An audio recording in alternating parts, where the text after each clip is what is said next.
स्थान से महायोगी गोरखनाथ जी का गोरखपुर में आगमन हुआ है, जिसकी स्मृति में आप प्रतिवर्ष मकर संक्रांति के अवसर पर बाबा गोरखनाथ जी को लाखों की संख्या में पूर्वी उत्तर प्रदेश के लोग, बिहार और नेपाल के लोग आकर के खिचड़ी चढ़ाते हैं और अपनी श्रद्धा को व्यक्त करते हैं। तो महायोगी गोरखनाथ जी का आगमन हिमाचल प्रदेश से ही हुआ था और आज हिमाचल प्रदेश के ही एक सपूत भारत सरकार के लोकप्रिय और कर्मठ मंत्री,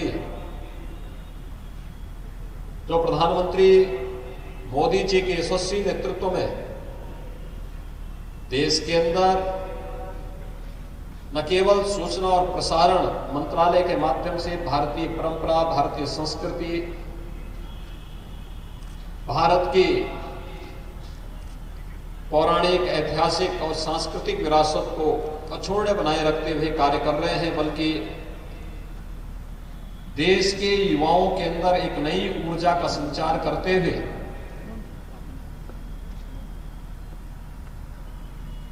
आजादी के बाद पहली बार ये देखने को मिला है कि भारत में कितनी ऊर्जा, और भारत दुनिया का सबसे युवा राष्ट्र है। जब ओलंपिक और पैरालंपिक में भारत के खिलाड़ी शानदार प्रदर्शन करके वापस आते हैं, तो उस विभाग के मंत्री के रूप में आज आपका गोरखपुर में आगमन हुआ है। गोरखपुर में ब्रह्मलीन गोरक्षपीठाधीश्वर महंत दिग्विजयनाथ जी महाराज के द्वारा 1932 में स्थापित महाराणा प्रताप शिक्षा परिषद के संस्थापक समारोह के उद्घाटन कार्यक्रम के मुख्य अतिथि के रूप में आपका हृदय से स्वागत और अभिनंदन है। महाराणा प्रताप शिक्षा परिषद की शुरुआत ही 1932 में इस उद्देश्य से हुई थी। कहते हैं उस समय महंत दिग्विजयनाथ जी युवा थे। उनकी कुल आयु उस समय 36-37 वर्ष रही होगी और उस उम्र में जब वह देश की आजादी के आंदोलन के साथ जुड़े हुए थे, बहुत नजदीक से जुड़े हुए थे, उस समय जब उन्हें पता लगा कि उनके स्कूली गुरु को उस समय इसलिए स्कूल से बर्खास्त कर दिया गया क्योंकि उन्होंने देश की आजादी के लिए कुछ आह्वान किया था और उस अभियान के साथ जुड़े थे, तो उन्हें स्कूल से शासन ने बर्खास्त कर दिया। अपने गुरु के सम्मान के लिए उन्होंने जिस स्कूल की स्थापना की, वही स्कूल आज महाराणा प्रताप इंटर कॉलेज है, जिसमें 5000 से अधिक बच्चे वर्तमान में भी अध्ययन कर रहे हैं। और वही स्कूल महाराणा प्रताप शिक्षा परिषद की नींव पड़ी, जिस महाराणा प्रताप शिक्षा परिषद में आज लगभग 50 संस्थाएं शिक्षा के लिए, स्वास्थ्य के लिए, सेवा के विभिन्न प्रकल्पों के साथ जुड़ करके समाज और राष्ट्र निर्माण के केंद्र और प्रदेश सरकार के आह्वान के साथ अपने आप को जुड़े हुए हैं। महंत दिग्विजयनाथ जी महाराज के द्वारा स्थापित और ब्रह्मलीन गोरक्षपीठाधीश्वर महंत अभेद्यनाथ जी महाराज के द्वारा पंडित पोषित महाराणा प्रताप शिक्षा परिषद अपनी इन सभी संस्थाओं के उन्नयन के लिए,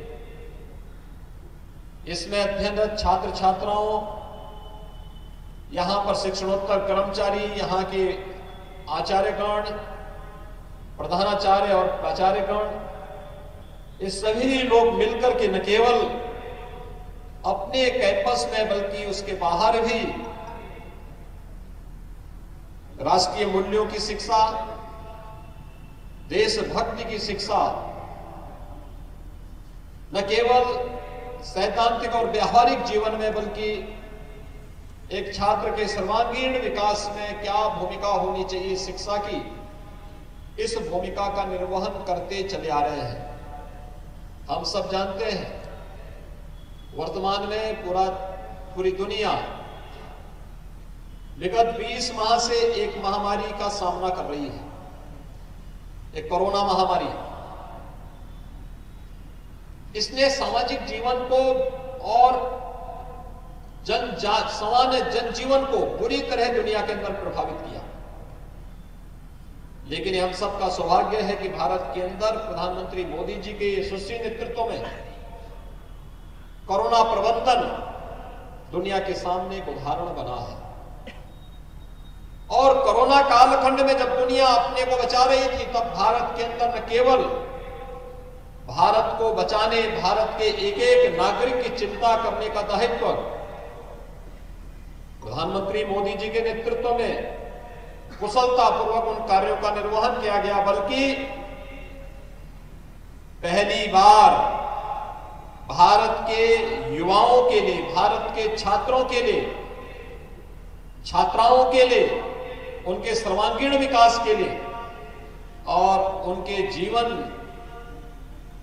की इस महत्वपूर्ण यात्रा के मार्ग में कहीं कोई बाधा ना आने पाए, भारत सरकार ने एक नई राष्ट्रीय शिक्षा नीति को भी लागू किया है।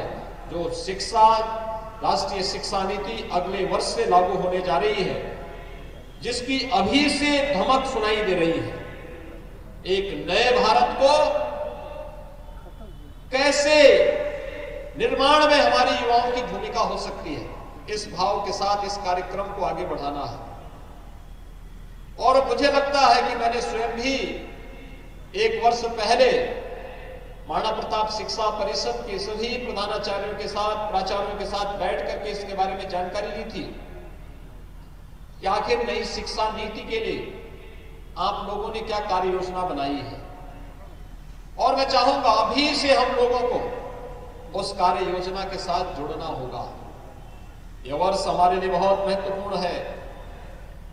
देश की आजादी का अमृत महोत्सव और गोरखपुर की चोरी चोरा की घटना का इस शताब्दी वर्ष भी है।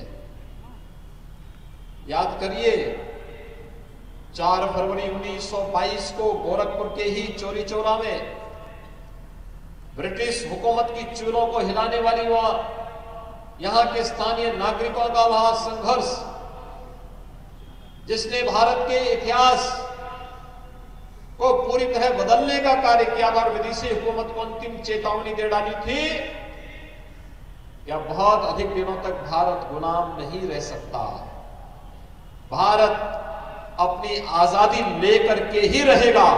वैसे ही जैसे महंत दिग्विजयनाथ जी महाराज ने जब 1932 में महाराणा प्रताप शिक्षा परिषद की स्थापना की होगी, तब इन शिक्षण प्रशिक्षण संस्थाओं में पढ़ने, अध्ययन और अध्यापन के साथ जुड़े हुए सभी के शिक्षकों के लिए, छात्र छात्राओं के लिए एक आदर्श रखा महाराणा प्रताप का। स्वदेश और स्वाभिमान क्या होना चाहिए,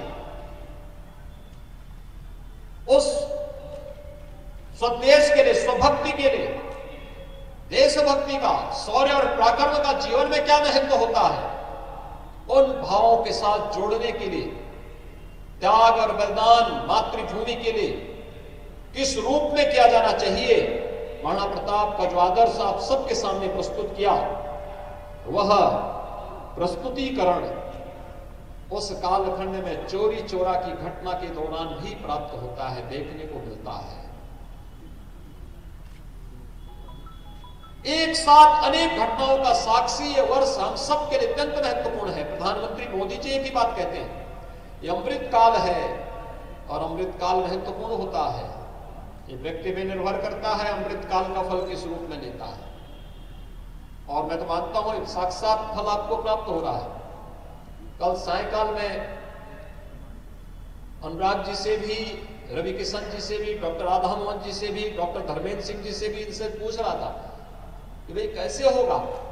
कल सायकाल बारिश हो रही थी और अभी मैं देख रहा हूं इतनी तेज धूप है, इतनी तेज धूप है कि सामने जो बच्चे बैठे हुए हैं उनकी आंखों में, और जो अतिथि बैठे हुए उनकी आंखों में तेज धूप के कारण उनको स्वयं की कठिनाई महसूस हो रही है।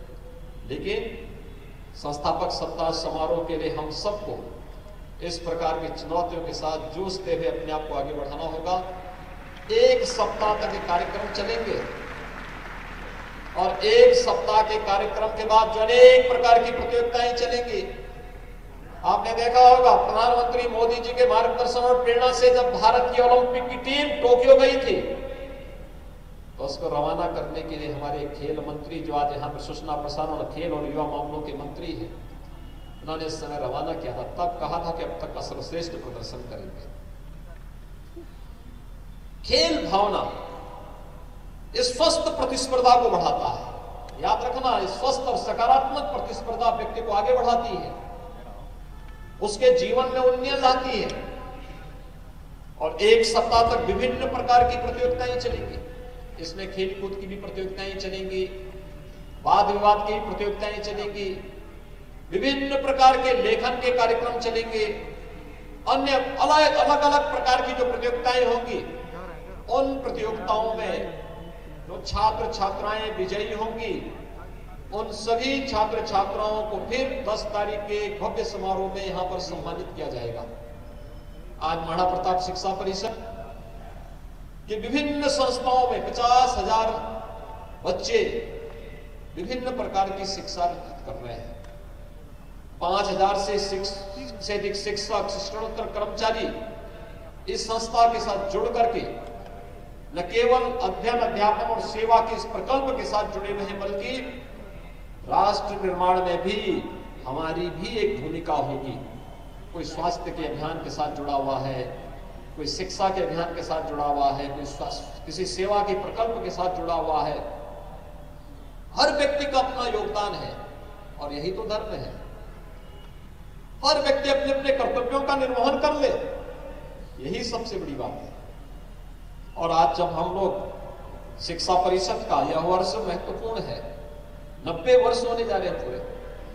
90 वर्ष का मतलब एक लंबी यात्रा, एक लंबी यात्रा, जहां पर एक मार्गदर्शक के रूप में एक व्यक्ति की भूमिका होती है,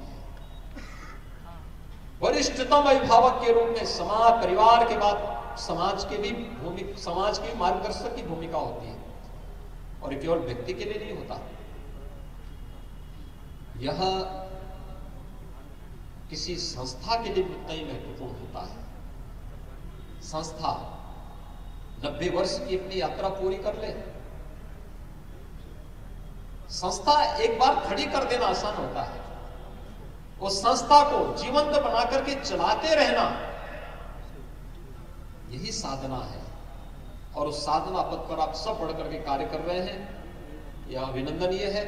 मैं एक बार फिर से आप सभी को महाराणा प्रताप शिक्षा परिषद के संस्थापक सप्ताह समारोह के अवसर पर चलने वाले इन सभी कार्यक्रमों के साथ उत्साह और उमंग के साथ, पूरी निष्पक्षता के साथ, स्वस्थ प्रतिस्पर्धा और सकारात्मक भाव के साथ आगे बढ़ाने के लिए आपका आह्वान करते हुए आप सबको 90 वर्ष की इस यात्रा के लिए हृदय से बधाई भी देता हूं। और साथ साथ इस अवसर पर मुख्य अतिथि के रूप में उपस्थित माननीय श्री अनुराग ठाकुर जी का, अन्य गणमान्य अतिथियों का हृदय से स्वागत और अभिनंदन करते हुए इस पूरे अभियान के प्रति अपनी शुभकामनाएं देता हूं। धन्यवाद। जय हिंद।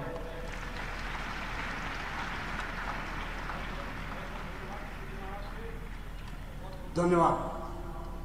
और इसके पहले कि मैं आदरणीय माननीय मुख्य अतिथि जी को सादर आमंत्रित करूं, आपका संक्षिप्त परिचय। स्वाधीनता के पश्चात